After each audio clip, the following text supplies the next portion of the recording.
Well, ice is frozen water, and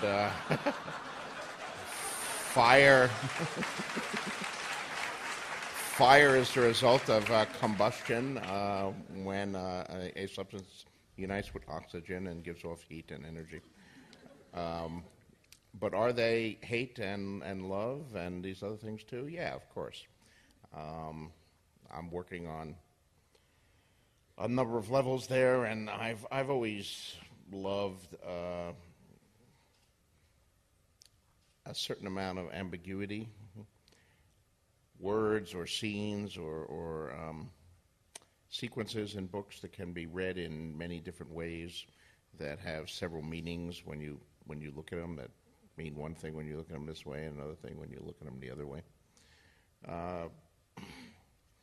Ice and fire, of course, are also opposites. They're a duality, and there's a lot in my books that are about duality. Certainly the religion of Melisandre, one of the most important characters, I think, is basically a dualist religion with the premise that there are two gods.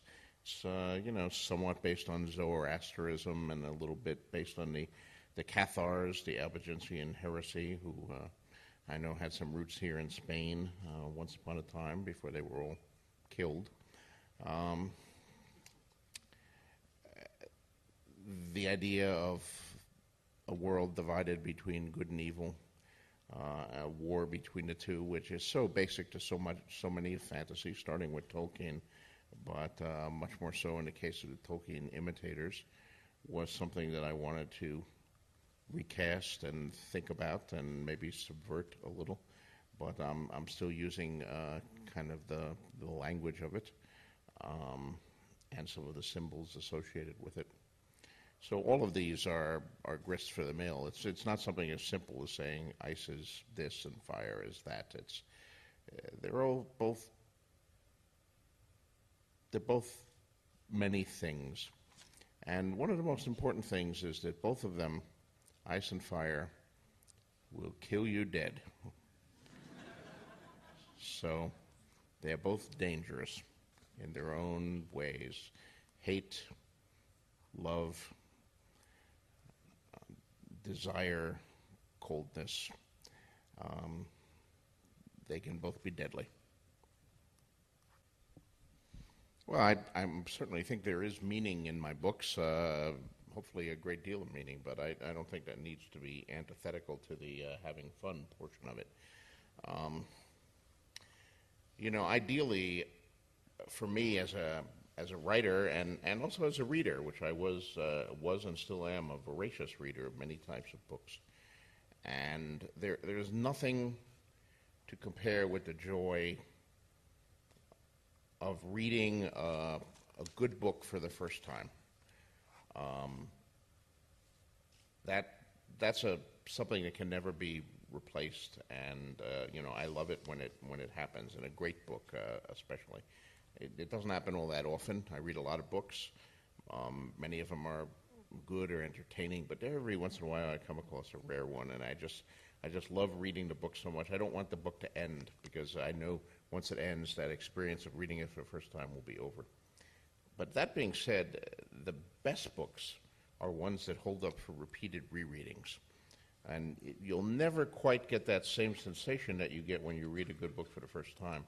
But when you read a great book for a second time or a third time or a fourth time, and you notice things that you never noticed in the first reading, you notice these deeper meanings, you notice patterns, you notice a foreshadowing that you overlooked before because you were in such a rush to find out what happened to your favorite character next.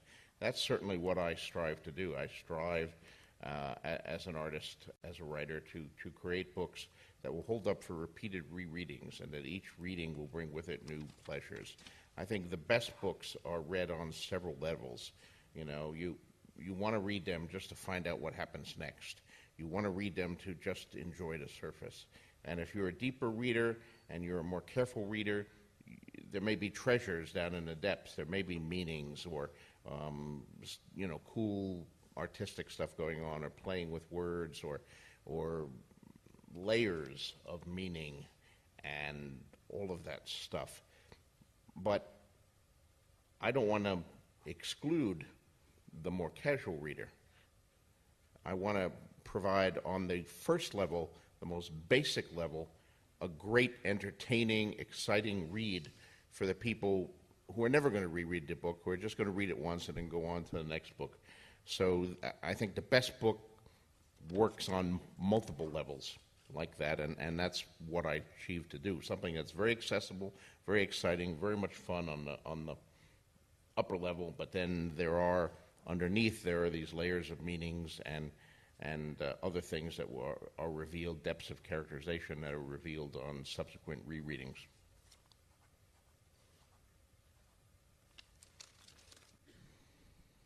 Yes, it's true. I've played games all my life.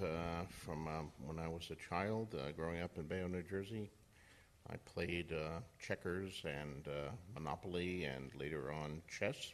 I got to be quite good at chess, or relatively good at chess, and so much so that I was captain of the chess team in college. And then for a few years, when I got out of college, I made my living directing chess tournaments. In more recent decades, I got involved with role-playing games and had a whole group in Albuquerque, New Mexico, and Santa Fe, where I live, of other writers that I did role-playing games with. Melinda Snodgrass, Walter John Williams, Victor Milan, the late, great Roger Zelazny. All of them were part of my gaming group at various points. I mean, you haven't lived until you've role-played with Roger Zelazny. And the Wildcard series that I've edited for more than 20 years grew out of our role-playing game. Games have figured in much of my fiction. I've written a couple of chess stories, and of course I have titled A Game of Thrones, A Game of Thrones. I've also titled the overall series, of course, A Song of Ice and Fire. Song is another motif that's occurred in a lot of my titles, going all the way back to A Song for Laia and Songs of Stars and Shadows, and et cetera, et cetera. We play a lot of games, us human beings. Politics, I think, is, someone once described it as the most exciting game there is. It's a game. There used to be, speaking of chess, there used to be a fashion among the royalty of Europe to have chess games with living pieces, where the French kings and perhaps the Spanish kings, for all I knew, would dress up their courtiers as kings and queens and have a huge chessboard set up on a lawn and move the pieces around and have a living chess game. I actually did that myself. My fans put together one of those at the Worldcon in California a few years ago, and they dressed it up as one side was the Dornish and the other side was the people of the Highgardens, the Tyrells of Highgardens, and Daniel Abraham and I were the two players, and we moved the pieces around, and I won.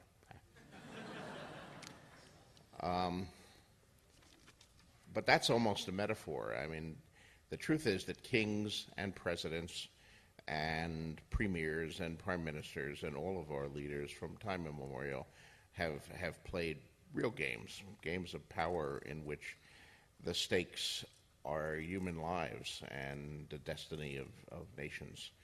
And, games are a sort of formalized competition, but our lives are a competition. And I certainly try to reflect that in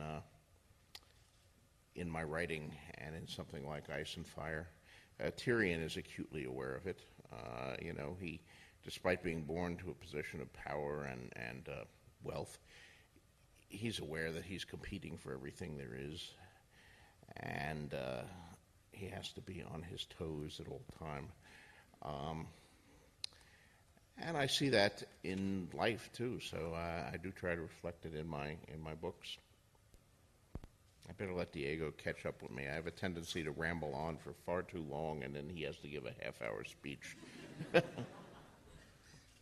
missed, what was the other, there was the Dornish? And the Tyrells of Highgard. Okay, Yeah, that's an interesting question. I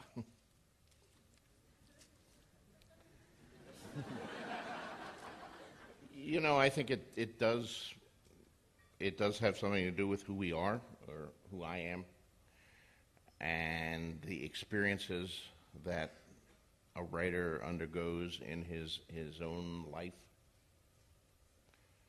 Um, there may be some aspiring writers in this group who want to do novels or short stories of your own. One of the things that you will probably hear from a lot of teachers and people who give advice to aspiring writers is write what you know. At least in the United States, in English literature, this is something always said to aspiring writers. Write what you know. When I was a young writer, I hated hearing that because I didn't know anything, really. I was this kid from the projects in Bayonne, New Jersey. I had never gone anywhere, never had any money. I wanted to write fantasy and science fiction, but I'd certainly never seen a dragon. I'd never gone to another planet. I'd never done any of this stuff, so how could I write what I know? So I sort of rejected that and said, well, that's bullshit. I'm not going to follow that advice.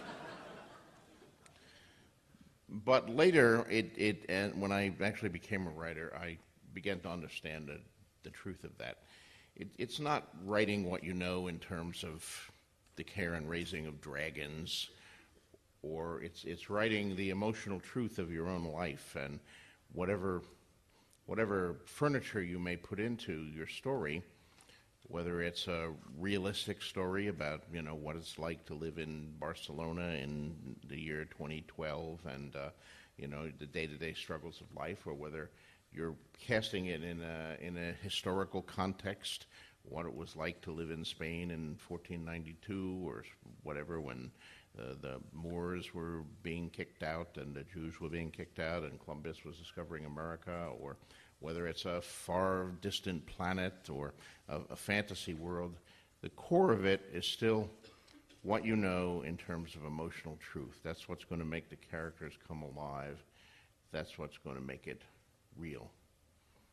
Now, I have a friend, a contemporary, who served in the United States Armed Forces during the Vietnam War.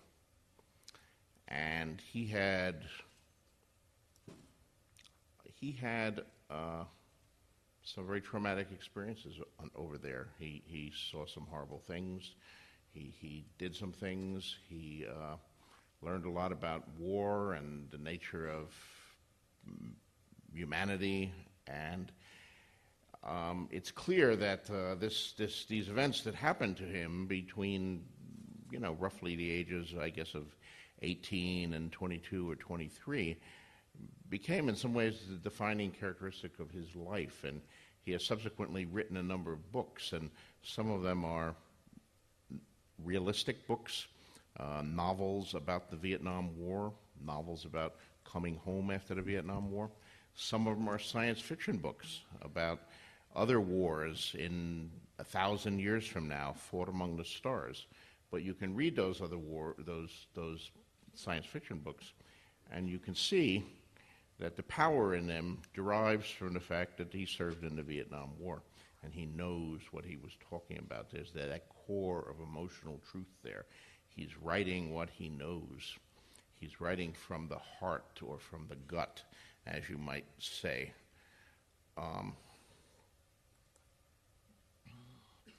And that's what makes his work, his best work, so powerful. When he doesn't write about war, I think he produces some very entertaining books, but they don't necessarily have the same power as when he's writing about the subject that he really knows.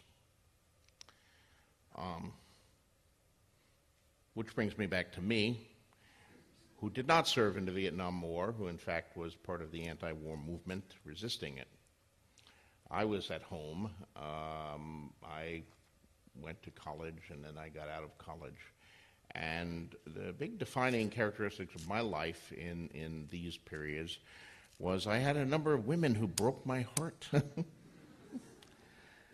And it seems very trivial compared to serving in the Vietnam War, but boy, it didn't feel trivial to me. And the questions of love and romance and sexuality and existential loneliness occupied my mind and obsessed me for years. And as a result, I produced a series of intensely romantic science fiction short stories and novels about guys who were getting their hearts broken among the stars, including Dying of Light, which I think is the ultimate example of it. So I too was writing what you know, even though I've never been to the planet Warlorn or seen a society like that of High Kavalan or any of the things that were in there. Those were the imaginative constructs. But the emotional heart of the book goes back to write what you know.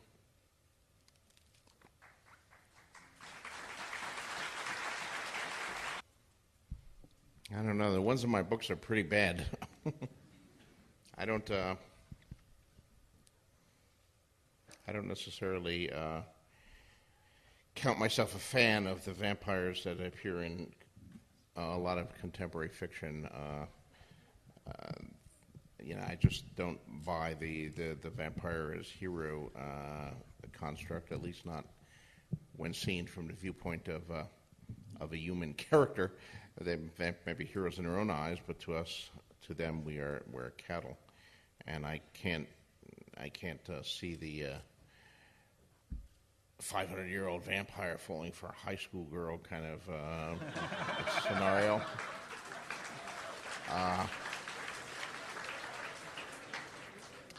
My vampires were a science fictional reconstruction of vampires in Fever Dream. They were not supernatural, but they rather were a predatory race that had existed in and amongst humanity whilst preying on humanity since the dawn of time, disguising themselves as us by a certain mimicry, but nonetheless preying on us, and immensely long-lived and powerful beasts, essentially, predators. Evil by our standards, not by their own standards. I mean, is a lion evil? Is a tiger evil? Not by the standards of the lion or the tiger, but they're certainly evil by the standards of the goat or the wild beast. But I also felt that as intelligent creatures, reasoning creatures, vampires would be capable of developing a moral sense and of making choices under the right circumstances. And that is indeed the moral question at the heart of Fever Dream, between the character Joshua York representing one side of the struggle, and the older vampire Damon Julian representing the other. The question is, should you accept your nature, or should you aspire to improve your nature by your intelligence? This is an issue that, by the way, one still sees debated today in all sorts of contexts, be it political, biological, scientific, research. Scientific research reveals certain things about the human beings, and there's no doubt in my mind, the Christian loonies of my own country notwithstanding, that evolution is real and we are evolved monkeys. But does that doom us to be forever monkeys, despite the fact that we have these aggressive and antisocial impulses and things like that, and all of us have this in us? Surely we can aspire to be gods. Surely we can aspire to be angels, to overcome our nature. And you can see this in a lot of my work, not just in Fever Dream. The question of making choices. What will you do when you reach a certain crucial point under conditions of of high stress. Why don't you say that part and then I'll talk. As for the political dimensions of the question about vampires, being among us who are worse than vampires, yeah, I can sort of see where you're coming from with that. I don't pretend to understand the crisis that you guys are going through in Spain, or that all of Europe is going, Greece and Portugal and Italy, and indeed the entire European Union. I'm not an economist, and much of this is Greek to me, so to speak. It's certainly complicated issues, but I see the struggles in my own country. The collapse of the economy, which was brought on largely by the vampires you speak of, by corporate greed, by people operating at high levels, the political struggles to balance the budget and increasingly demand on the part of the wealthiest portion to pay less and less in terms of taxes, and to shift more and more of the burden on the lower classes, and to, at the same time, eliminate more and more services for the lower classes. I mean, you guys at least have health care, where we've just got that in our country, and we're struggling to keep it. We have an entire political party that is mounting a major presidential campaign on the goal of eliminating health care, and millions and millions of Americans are going to vote for this. I can even hardly begin to explain it to you why anyone would do that, but nonetheless, it's going to happen, and we're facing a terrible struggle there. I look from my point of view of someone who's read a lot of history, and I see these struggles have been going on all through human history. I go back to the ancient Greeks and the Greek city-states, Athens, Sparta, Thebes, Corinth, each one of them having struggles between the oligarchs on one hand and the democrats on the other hand. And it's always this struggle between the rich and the powerful on one hand and the rest of the population on the other hand. Someone asked me in an interview the other day about science fiction and why science fiction is less popular than it once was. Obviously, and fantasy has become much more popular. And I think it's because, at least in the United States, and possibly here in Europe as well, a lot of people have lost faith in the future, which science fiction represented, in the great dream of space travel, of that we would go to the moon, and we would have bases on the moon, and we would go to Mars, and eventually humanity would spread out among the stars, and all of that. No one seems to really believe that anymore, and there doesn't seem to be the real faith that our children will have it better than we have it, and their children will have it better than they have it. Instead, there's just the reverse. There's these worries about global warming and worries about pollution of the ecosphere, peak oil, energy running out. Where are the renewable energy resources to replace it? How long can this industrial civilization last if energy does run out? Answer, by the way, not long. So where is this all going to put us? I don't know. But it does depress me when I think about it. I think all we can do, as a writer, I write my books, and I occasionally influence people with statements on my blog, perhaps. But I think ultimately it's up to the people of each individual country, and my country in particular, being the last superpower in the world and exercising a frighteningly disproportionate amount of power over the world to try to address some of these problems. And I think particularly it falls on the younger people in this audience. I hope you guys are doing something about it. In my generation, when I was one of these proverbial younger people, I was out there trying to get us out of Vietnam and, a part of movements, the first Earth Day, the ecology movement, all of these things to try to produce a better world. And we had some victories and we had some defeats. I think by and large we made the world a better place than we left it. But that doesn't mean that a utopia ensued. And utopia will never ensue. It has to be fought for again with each generation. And if it's not fought for, if people just let the vampires rule, then I got to warn you, winter is coming.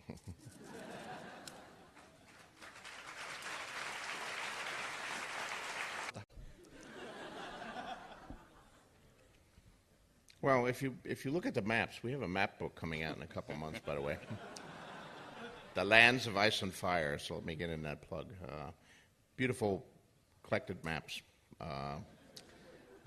Many of them are new maps. I mean, they've done beautiful versions of the maps of the North and the South and the Free Cities and Slaver's Bay and the maps that appear in the book, you know, full color maps on glossy paper, so you'll be able to get those. But when they were preparing the map book, my editor said to me,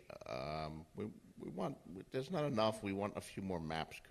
We want to include a map of the East. Could you give us your map of the East, and we'll include that as well. So I took out my map of the East. See, I do the original maps, but of course I can't draw. So I just draw these maps on like pieces of regular 9x12 paper, and you know, then the artists redraw them. So I looked at my map of the East, and I had it was a sheet of paper, and in the middle it said, Vise Dothrak, and then around it said, Dothrak I see, and that was all. So I figured that wouldn't make much of a map, so I invented a lot of other places and countries and places to the east and all that. I fleshed out the world. Still not a complete world map, by the way. No, there are things even further east and south and you know, down where Antarctica is and all that stuff. But if you look at the map, you will see that Westeros is the only continent that extends where the land extends to the north. And, you know, Essos, as big as it is, which is the equivalent of Eurasia, is bordered on the north by an immense cold sea called the Shivering Sea, which goes up into polar regions. So if you're going to follow the landmass, Westeros is the only place to go. And, of course, I do presume that the world of Westeros is a globe, much as ours is. So presumably if you continue north far enough, eventually you'll find yourself going south as you pass the pole and reach the top of the world. Whether any of my characters will actually do that? Yes, there's an element of truth to that. I think the 10 years that I spent writing in television and film did teach me some techniques that I carried over to Game of Thrones and the subsequent books. You know, one of the realities of working for a network like CBS, which was the primary network I worked for during my years in television, is, of course, you have commercials.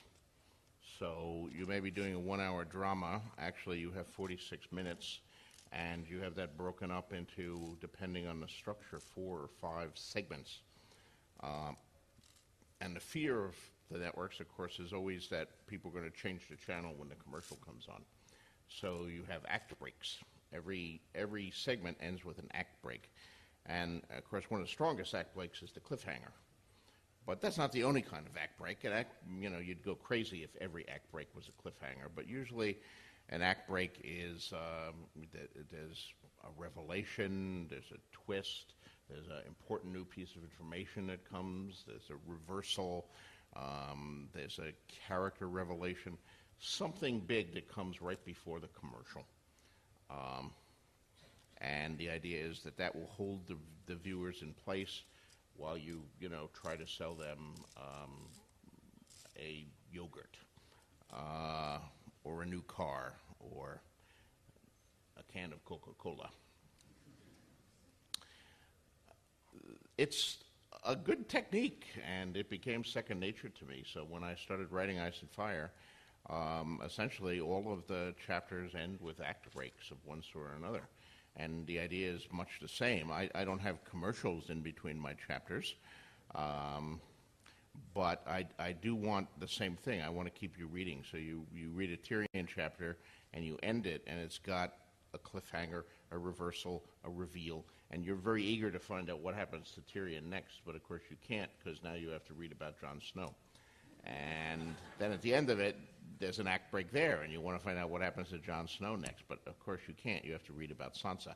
So, I structure it this way deliberately to provide a certain momentum, and, judging by the reaction of you guys and other readers around the world, it seems to have worked pretty well. So I think I learned something useful, to be precise. I actually began writing fiction when I was a high school kid, and I wrote amateur little stories about superheroes for comic fanzines.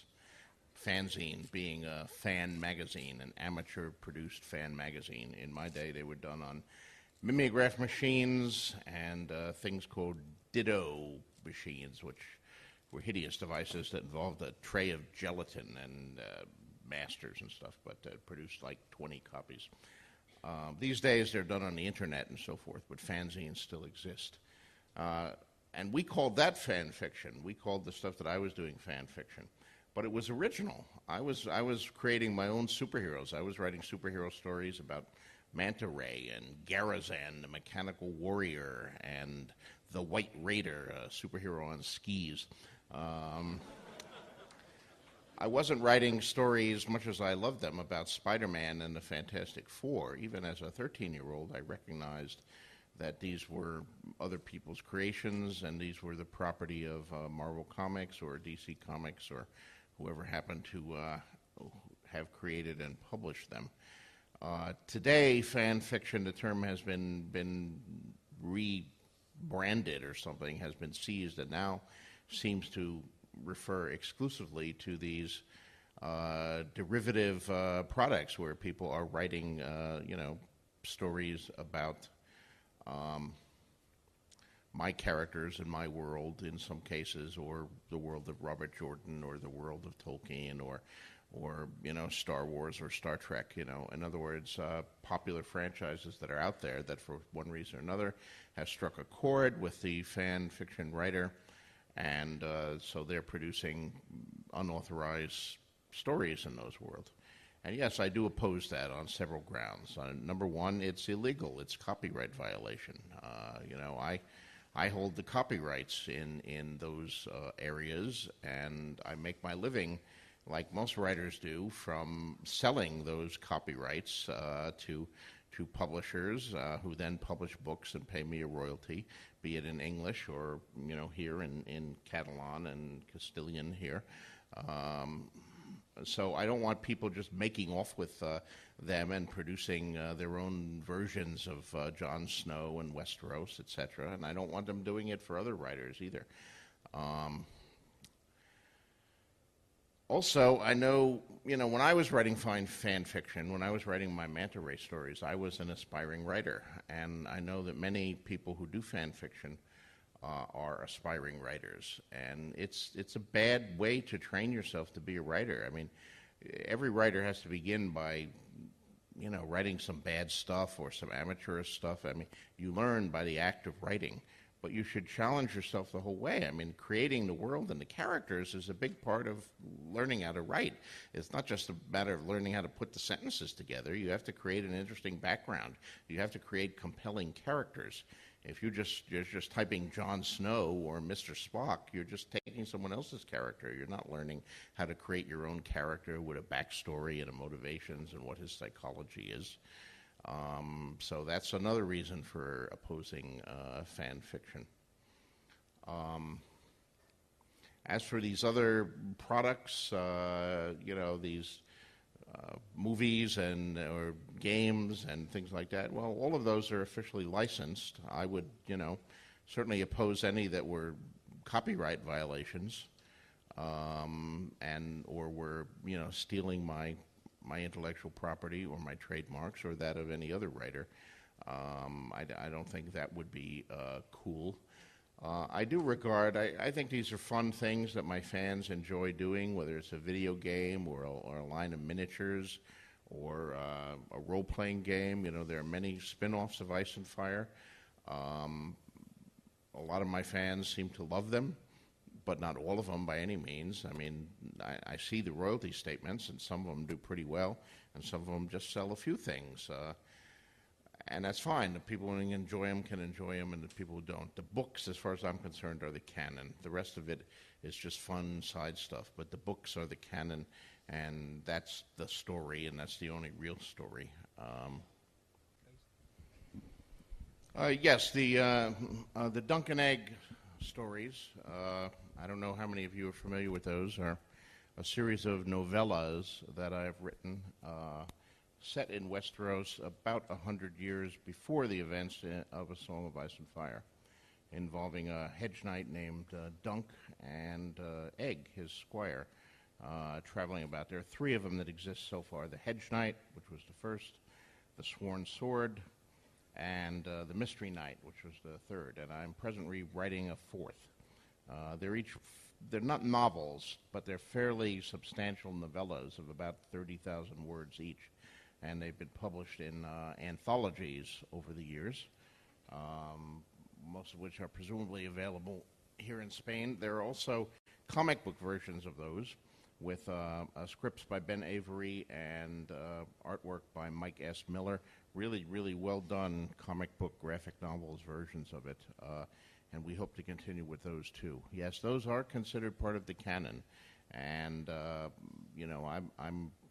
my plan has always been to do between each of the major books to sneak in another Dunk and Egg novella, just as I'm sneaking in the one I'm currently writing between the end of Dance with Dragons and the delivery of Winds of Winter. So after Winds of Winter, I'll write the fifth one, etc. And eventually there'll be a whole bunch of these, which will be collected into, it'll probably take like 3 books in and of itself, and will cover the entire lives of Dunk and Egg.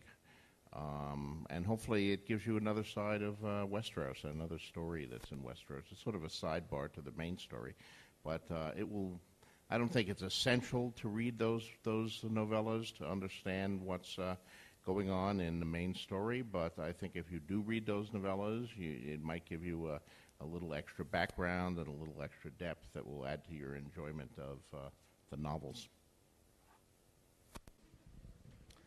Well, with the major characters, I'm almost not conscious of choosing. It's like the story has chosen. I know what the story is going to be, and the major deaths have always been planned, have always been part of the story. It's not like I suddenly decide to kill a certain character. I know the general shape of the story. I know who's going to live to the end. I have known that since at least 1994. Maybe I didn't know exactly at the beginning, where I really didn't know what the hell I was writing, but by the time I was working on this series full-time in 94, I had a pretty good idea, and I had the broad strokes of it mapped out. Now, mind you, this is true for the major characters, the really significant deaths. There are a lot of minor deaths along the way, of course. They're not actually minor to the people who are dying, but they're probably minor to the reader. Like when I'm writing The Battle on the Wall, where the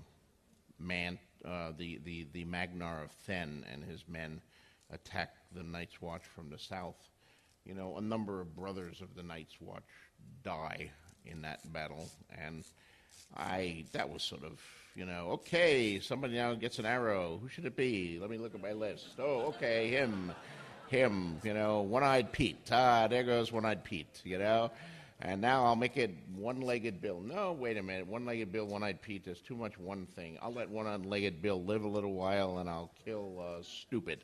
Okay, so Stupid just falls off the wall. And so those are sort of last-minute choices where I'm kind of rolling the dice. But the major significant ones, the ones that cause you folks to, weep and gnash your teeth and throw the books across the room. By the way, just incidentally, by the way, speaking of One-Legged Pete, I do understand that Extras Northern Ireland is looking for amputees. So, if any of you are short a leg or an arm, or would like to cut one off to be in the show, get yourself to Northern Ireland. Um, I'll answer that in a minute here. Let me make a, since this is the last question. Uh, all